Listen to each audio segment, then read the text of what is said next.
معزز و مکرم ذمہ داران مدرسہ، اساتذہ اکرام، حضرات علماء، مہمانان اعظام،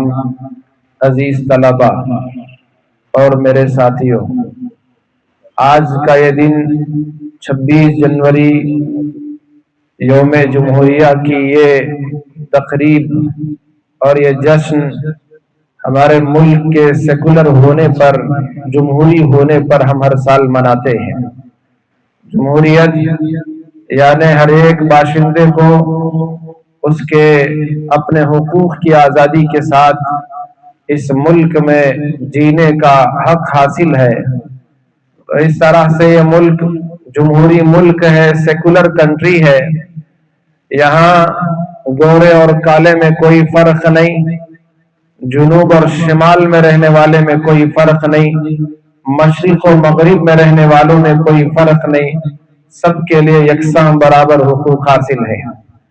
اسی طرح سے کسی مذہب کی بنیاد پر کسی کو کوئی فوقیت حاصل نہیں، ذات کی بنیاد پر بھی کوئی اونچ کوئی نیچ، بھید بھاؤ کا کوئی اس ملک میں تصور نہیں۔ یہاں ہر مذہب کا ماننے والا اپنے مذہب پر آزادی کے ساتھ عمل کر سکتا ہے اور اپنے مذہب کی دعوت بھی دے سکتا ہے، اس کی تبلیغ و اشاعت بھی کر سکتا ہے، پرچار بھی کر سکتا ہے۔ تو یہ ملک جو 15 اگست سن 1947 میں آزاد ہوا، رنگ کے گورے، من کے گورے اور دلوں کے کالے انگریزوں سے یہ ملک کو جو آزادی ملی، اس ملک میں آزادی کے لیے ہمارے اکابرین نے، بڑوں نے، علماء نے مدارس کی چارپائی پر، تہپائی پر، حسیر پر، چٹائی پر بیٹھ کر پڑھنے پڑھانے والوں نے اپنے تن من دھن کی بازی لگا دی، تب کہیں جا کر آخر میں یہ ملک آزاد ہوا۔ آزادی کے بعد اس ملک کے لیے قانون اور دستور کی ضرورت تھی، تو دستور سازی کے لیے 13 کمیٹیاں بنائی گئی تھیں، اور تقریباً کچھ مہینے کے عرصے کے بعد ان لوگوں نے اپنا اپنا مسودہ پیش کیا۔ اس کے بعد 7 افراد کی ایک کمیٹی بنائی گئی، جس کے صدر ڈاکٹر بھیم راؤ امبیڈکر قرار پائے۔ ان کی نگرانی میں تمام جتنے مسودے تیار ہوئے تھے قانون کے، دستور کے، سب کو پیش کیا گیا، اور اس میں سے جو چیزیں سب کے لیے عام تھی، ضروری تھی، ان شقوں کو، ان حصوں کو برقرار رکھا گیا۔ پھر اس کے بعد 26 نومبر سن 1949 میں، 26 نومبر 1949 میں یہ دستور ہمارا پوری طرح سے مکمل ہو کر تیار ہو گیا تھا۔ لیکن چونکہ 26 جنوری کو سن 1930 میں 1930 26 جنوری کو یہاں کی کانگریس نے اس ملک میں آزادی کا بل پیش کیا تھا، لیکن وہ کسی وجہ سے پاس نہ ہو سکا، قبول نہ ہو سکا۔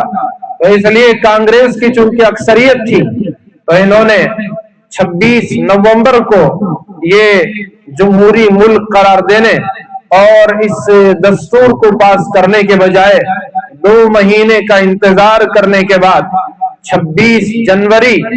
1950 کو اس دستور کو انہوں نے پاس کیا۔ تمام پارلیمنٹ کے ارکان جو اس وقت تقریباً 370 کے آس پاس تھے، اس کے پاس ہونے میں دستخط کیے۔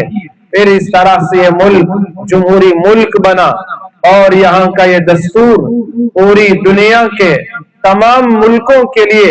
مثالی دستور، مثالی کانسٹیٹیوشن بنا۔ تو اس طرح ہمارا یہ ملک جمہوری ملک قرار پایا۔ عزیز طلبہ،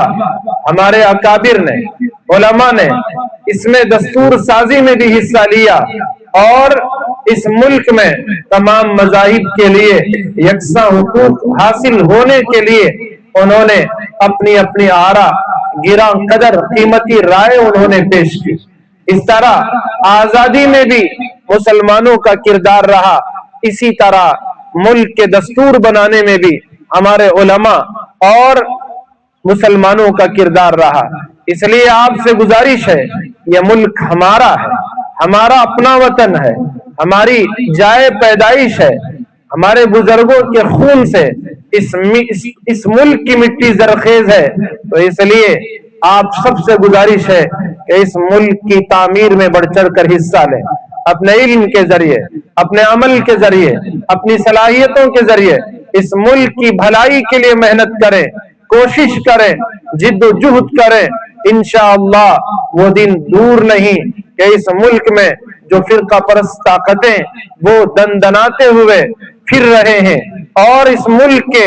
جمہوریت کو اور اس کے تانے بانے کو تار تار کرنا چاہتے ہیں، مجھے امید ہے اللہ کی ذات سے وہ دن دور نہیں کہ پھر سے ملک اپنے آب و تاب کے ساتھ وہ اپنے پیروں پر کھڑا ہوگا، اور یہاں ہر ملک